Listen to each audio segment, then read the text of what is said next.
Welcome to another Founder Wisdom Pod. We have Georgia Homsany with us today. She's burnout and mental health speaker, corporate wellness consultant, marketing guru, and also founder and CEO at Daily Dose Wellness. This podcast is presented to you by podfire.com. If you want to start and scale and monetize your podcast, go to podfire.com. Georgia, hi again. Welcome to the pod. Tell me a bit more about yourself and what you're up to nowadays. Hi, Charles. How are you? So I am from New Jersey. I was most recently living in Raleigh, North Carolina, and I started my career doing marketing and then left about 4 years ago to start Daily Dose to work with businesses to help their employees from burning out. So tell me a bit more about the business itself. Like, who do you target? What do you offer precisely to whom? Yeah, we usually go after mid-sized companies just because a lot of the larger organizations already have pretty robust wellness programs in place.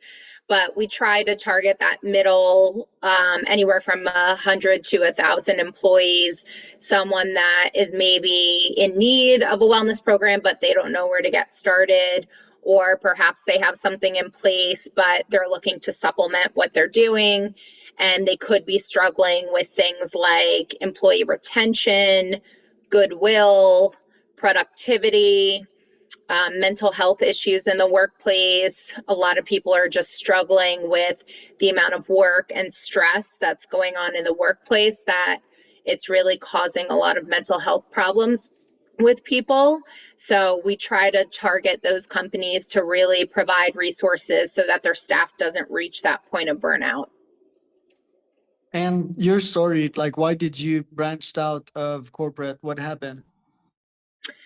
Yeah, so I was working in the beer industry, which is a very an industry that's been around forever, and there were a lot of office politics and hurdles that I needed to kind of be up against on a daily basis. And I had personally reached this point of burnout. So I decided I needed a break from the industry. And I left my job and went and lived abroad for a couple of months to try and figure out what to do next. And when I came back, the pandemic had hit, and I didn't want to just go back into the marketing world again and just get another 9 to 5 job, which marketing is never 9 to 5 anyway. And I've always had this passion for wellness. So I thought, why not take something that I'm passionate about and try to still apply it to the corporate world and just help people from getting to that point that I did. And did you experience burnout? And do some folks that you worked with right now or in the past experience burnout? What does it look like? Yeah, so it looks like not feeling like you can manage stress. It probably feels like you don't have work-life balance. You may be easily agitated. So if you find yourself snapping a lot, either to coworkers or when you come home from work, to people in your personal life, those can all be signs that you're really reaching that point of burnout.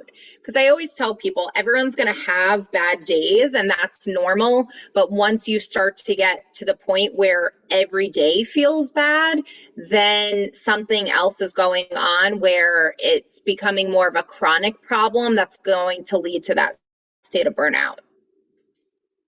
Right. And in your case or in the case of coworkers, what did it look like? How did it feel like? It felt like going up against the same issue every day and not getting the support I needed. So that's another thing I tell people. I think when we talk about burnout, everyone assumes it means long hours. And I had always been used to working, 10 to 12-hour days. I started my career actually working for advertising agencies where you don't get paid a lot and you're expected to stay at the office till 9 o'clock at night. And I actually loved my job. And I didn't feel burned out then, even though I was working long hours. So I always tell people it's not just about the amount of time that you're working, but it's if you're not receiving the level of appreciation, if you're not getting that recognition from other people in the company, where you feel like you're not getting the support you needed. So there's a lot of different ways that can contribute to burnout besides just the amount of time we're actually working. You can actually be working long hours and still feel fulfilled in your role because you understand how it's contributing to the bigger picture. You have a boss that supports you and encourages you. So there's a lot of different factors. In my case, I didn't feel at the time I was getting the support I needed from my manager. And in your case, you could have chosen just another job, but you chose to jump straight to your own business. How did that happen? I felt like it would have been the same no matter where I went, even though management's different. The industry that I was in has a lot of veterans where they're used to doing things a certain way, and there didn't seem to be as much room to innovate and try new processes. People weren't as excited about making change that maybe is welcomed in some other industries. You wrote a book about self talk and talking to yourself the right way. Did you always talk to yourself the right way, or is that something that you had to learn? Oh gosh, no, not at all. Yeah, so I'm very excited. I just launched You're Not Lazy, which came out last month, actually. And this was something I learned since I started Daily Dose. So I actually was not very aware of my own self talk. And I think we're our worst critics. So we don't even realize maybe how harsh we're being to ourselves when we're just saying things on a daily basis. And so, as I've learned over the last 4 years, it inspired me to create this book that is all about self talk.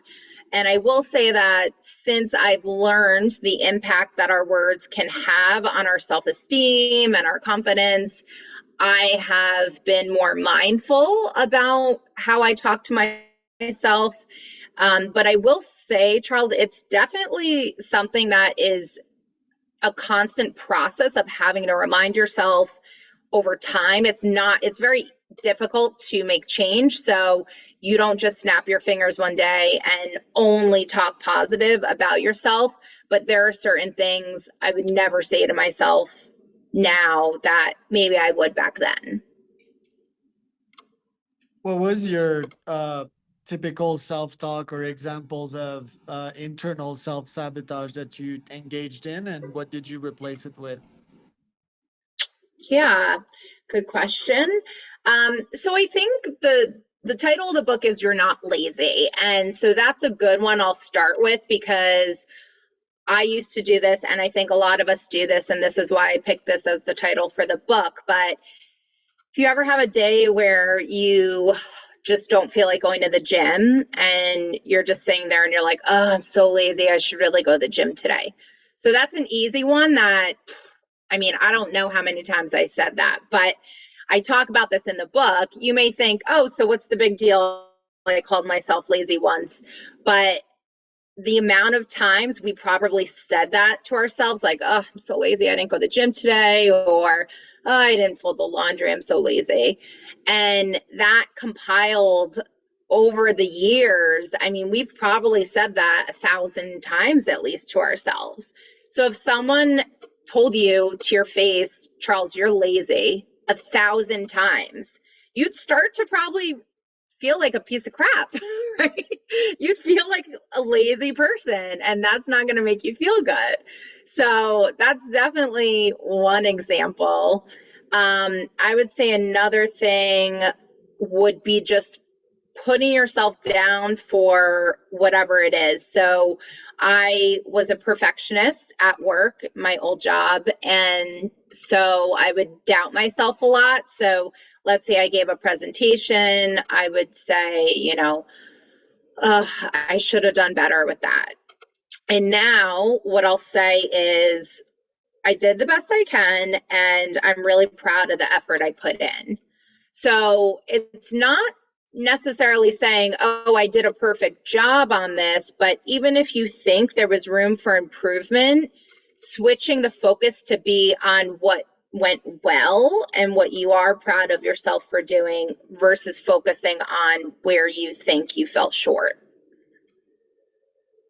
Interesting. And your clients, what other negative self-talks do they engage in? Because the gym one, well, I don't negotiate with myself too much. Like, I know that, for example, if I don't do physical activity, so it's like, yeah, walking to the gym is something, right? Like, me, it's 30 minutes back and forth, which is not a lot, but in my day, that's a lot of time.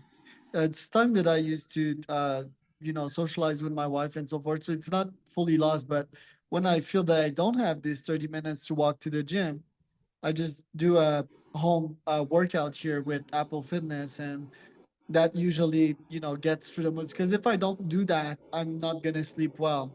But what would be like other examples or other situations that you've seen yourself or some of your clients self-sabotage or talk negatively with yourself and engage in negative spirals? Yeah, I think sometimes people say, oh, I'm selfish because maybe they don't want to do something and they they don't have to do that thing, but they feel that obligation.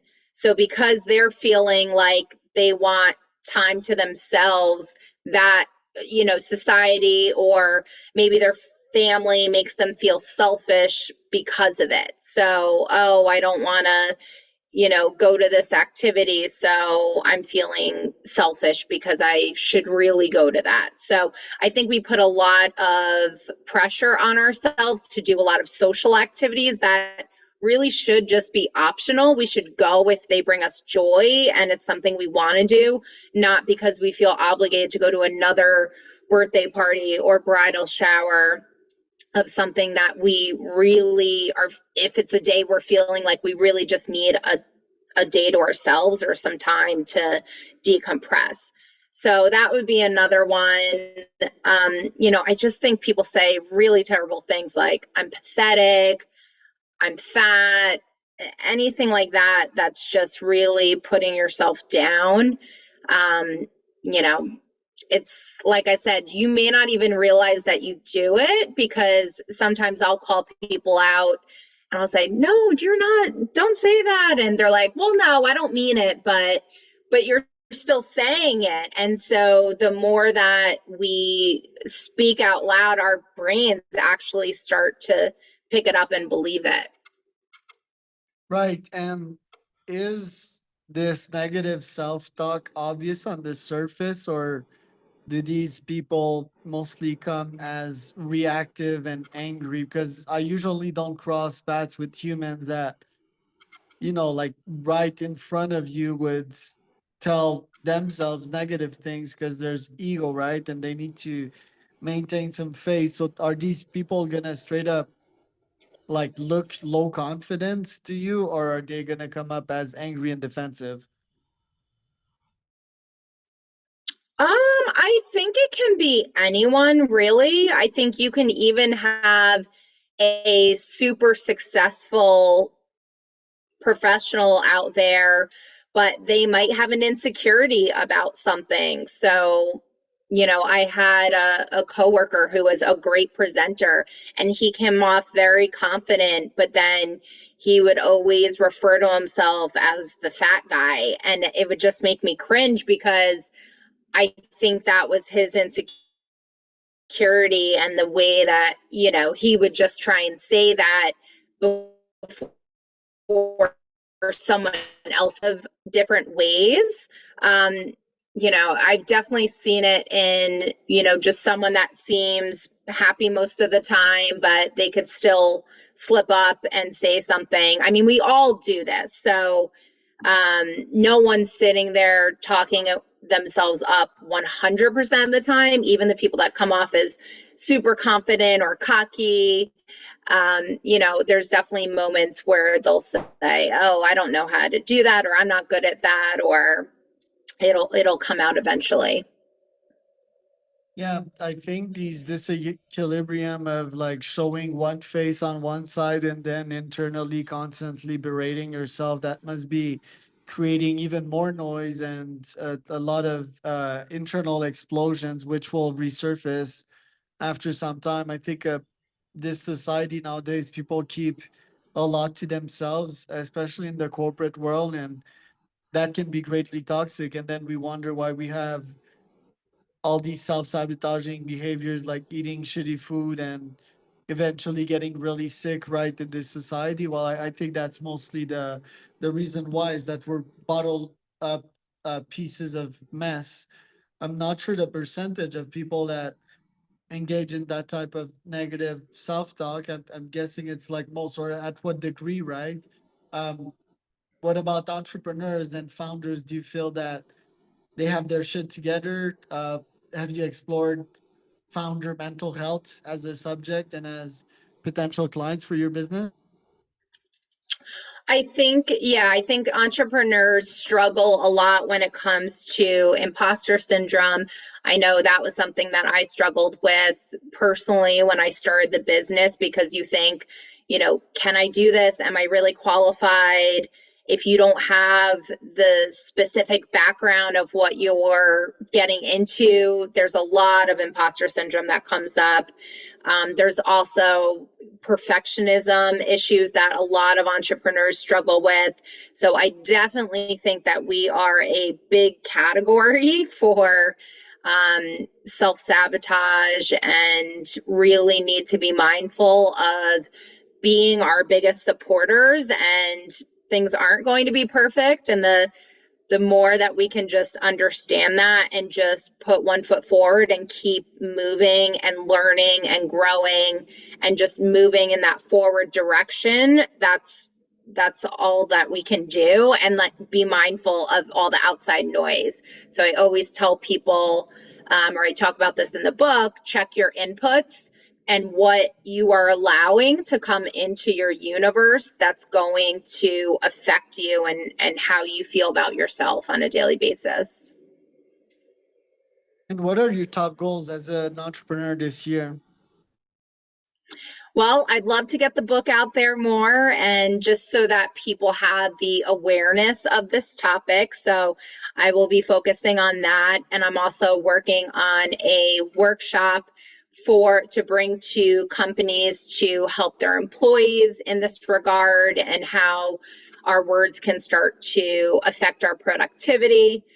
So that workshop will be coming out this year as well. And then, yeah, just continuing to serve our clients and coming up with new innovative programs and different webinar topics to bring to their employees. Well, thank you so much for today. Where can people find out more about you?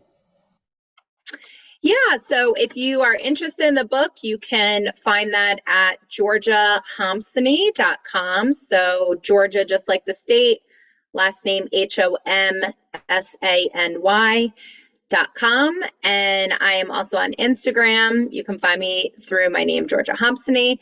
And I live on LinkedIn, so would love to connect with people that way as well.